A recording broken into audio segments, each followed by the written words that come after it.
ایک شخص کو حضور نے دیکھا، اس نے میلے کچیلے کپڑے پہنے، تو حضور نے ٹھنڈی آہ بھری، فرمایا کاش یہ دھو کے کپڑے پہنتا۔ ایک شخص کو دیکھا بال بکھرے ہیں، کنگھی نہیں کی، تو حضور فرمانے لگے کاش یہ کنگھی کر لیتا۔ نفاست پسند آدمی پہ نا بوجھ بنتا ہے۔ جو آدمی، آپ کو پتہ ہے کہ امام شافعی تو فرماتے ہیں جمعے والے دن غسل کرنا واجب ہے، ماتے غسل نہ کرے تو جمعہ ہی نہیں ہوگا۔ اگرچہ ہمارے امام صاحب کے نزدیک سنت ہے۔ یہ سنت کب بنا؟ ایک دن نہ بہت سارے لوگ اپنے اپنے کام سے اٹھے مسجد میں آ گئے، مسجد نبوی میں۔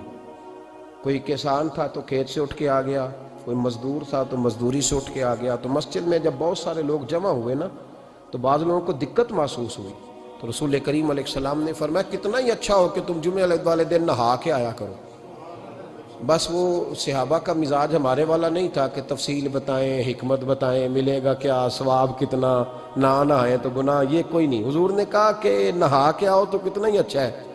پھر کسی صحابی نے کبھی بھی بغیر غسل کیے جمعہ ادا ہی نہیں کیا، کسی نے بغیر غسل کے کبھی جمعہ ادا ہی نہیں۔ دیکھیں نا، اسلام بڑا خوبصورت دین ہے۔ حضور نے فرمایا جو کچا پیاز کھائے وہ مسجد نہ آئے، پہلے مسواک کرے، دانت صاف کرے پھر آئے۔ نبی پاک صلی اللہ علیہ وسلم نے فرمایا جو کچی مولی کھائے مسجد نہ آئے۔ مولی کھانا جائز ہے، پیاز کھانا جائز ہے، لیکن منہ سے بدبو آتی ہے۔ نبی پاک علیہ السلام کا ظاہری حسن کیا بات ہے۔ میلاد مبارکہ میں نبی پاک علیہ السلام کی جو چیز بڑی کھل کے واضح ہوتی ہے وہ رسول اللہ کا حسن و جمال ہے۔ آپ کی والدہ سیدہ طیبہ طاہرہ حضرت سیدہ آمنہ رضی اللہ تعالیٰ، اماں جی کہتی ہیں کہ میرے محبوب جب میرے بطن اقدس میں آئے تو جو تکالیف عورتوں کو ہوتی ہے مجھے ان میں سے کوئی تکلیف بھی نہیں ہوئی، اور اماں جی کہتی ہیں مجھے کبھی کوئی ثقل، کوئی بوجھ محسوس نہیں ہوا، اور فرماتی ہیں کہ جو ولادت کے وقت لوگوں کو، عورتوں کو تکلیف ہوتی ہے مجھے وہ بھی نہیں ہوئی، اور فرماتی ہیں کہ نبی کریم علیہ السلام پیدا ہوئے تو ہمیں حضور علیہ السلام کی ناف کو کاٹنا نہیں پڑا، ناف بریدہ پیدا ہوئے، ختنہ شدہ پیدا ہوئے۔ آپ کو پتہ ہے عورتیں غسل دیتی ہیں بچے کو پیدا ہونے کے بعد، لیکن میرے محبوب نے سجدہ ہی کر لیا پیدا ہوتے ہی، امتی امتی کہتے ہوئے پیدا ہوئے۔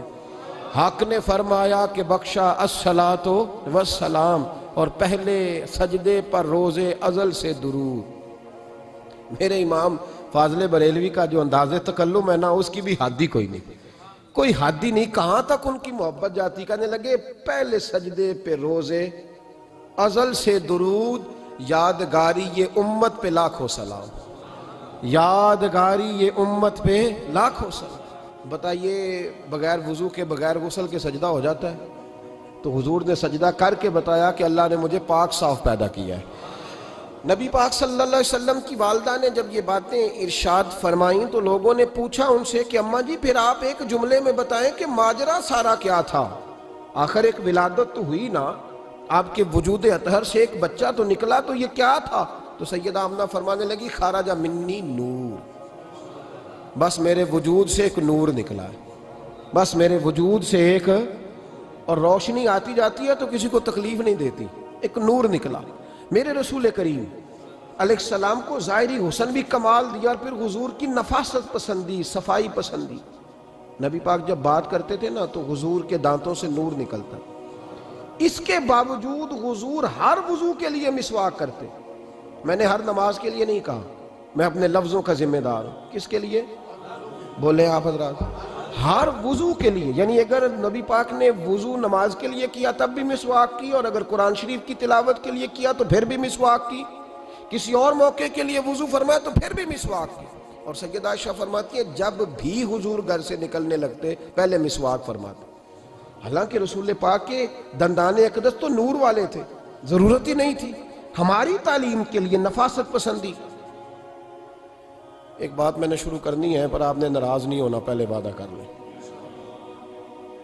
جڑے نہیں بولے انہوں نے کی ارادہ ہو جانا ہے، چلو ہو جائے، کوئی گل نہیں، خیر ہے، ہو جائیں آپ ناراض۔ نبی پاک نے بڑی مونچھیں نہیں پسند کی، حضور کو اچھی نہیں لگتی تھی۔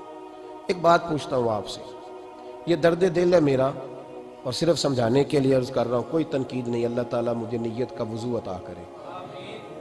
ایک بات بتانا، اگر بہو کھانا پکا کے لائے اور سالن سے بال نکل آئے تو پھر اس کا کیا حال ہوتا ہے؟ کئی تو بوڑھے پلیٹ اٹھا کے دیوار میں مارتے ہیں، ایسا ہی ہوتا ہے نا، یہ کیا ہے؟ اور اگر کبھی روٹی سے نکل آئے تو بیوی صاحبہ کا کیا حال ہوتا ہے؟ یہ کوئی طریقہ ہے کھانا پکانے کا؟ اور اللہ تعالیٰ معاف کرے، اگر کبھی ہوٹل میں چلے جائیں امیر لوگ 15,000 کا ڈنر کرنے، تو وہاں کسی سالن کی پلیٹ سے بال نکل آئے تو پھر تو پیسے کیا دینے ہیں، پھر تو ان کو اور جرمانہ ہو جاتا ہے۔ یہ تو سارے بال نکل آئے تو مشکل، اور ویسے بھی جو نفاست ہے نا طبیعت کی، اس پر بوجھ بنتا ہے، بال کھانے میں ہو آٹے میں ہو تو بوجھ بنتا ہے۔ تو بڑی مونچھوں والا دوست بھائی بزرگ جب پانی پیے گا تو بال پانی میں جائیں گے کہ نہیں جائیں گے؟ حکیم اور ڈاکٹر کہتے ہیں کہ کینسر کے مرض کا خطرہ ہے۔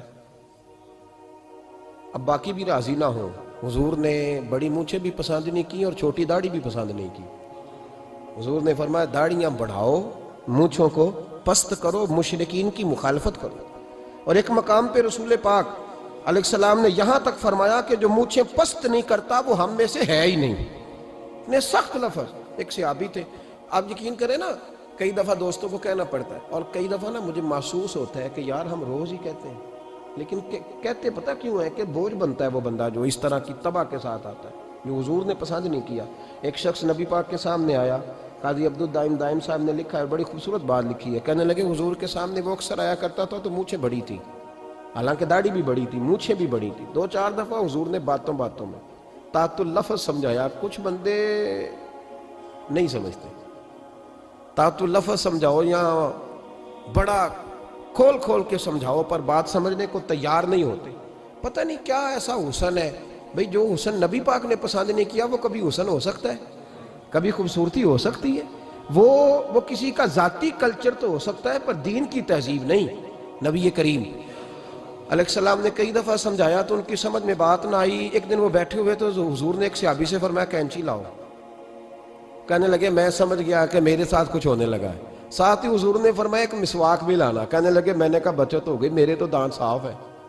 تو یہ شاید اس کی بات ہونے لگی ہے جس کے دانت بھی ٹھیک نہیں۔ دونوں چیزیں جب آ گئی نا تو حضور اٹھے اور نبی پاک نے مسواک ان کے ہونٹوں پہ رکھی، اسی سے آبی کی ہونٹوں کے اوپر مسواک رکھ کے تو اوپر سے حضور نے مونچھیں کاٹ لی۔ فرمایا یہ نہ ایسا کرو، یہ چیز مجھے پسند نہیں ہے۔ حضور نے نفاست پسندی کو، اب تو اللہ تعالیٰ خیر کرے ملنگ آ گئے ہیں مارکیٹ میں، ملنگ درویشی فقیری، اور ان کے پاس رش بھی زیادہ ہے، ان کے درباروں پہ بھی رش زیادہ ہے۔ جی کہتے ہیں حضرت صاحب درویش آدمی ہے، بھئی روٹی تو پورے ٹائم پہ کھاتا ہے، مونچھیں کٹوانے میں ہی درویش ہو گیا ہے، نہ بال کٹواتا ہے نہ مونچھیں کٹواتا ہے۔ یہ گرو نانک کی تعلیمات ہیں، یہ نبی پاک کی تعلیم نہیں۔ وجود کا کوئی بال نہ کٹوانا یہ سکھوں کا طریقہ ہے، مسلمانوں کا یہ انداز، یہ کدھر کی فقیری ہے؟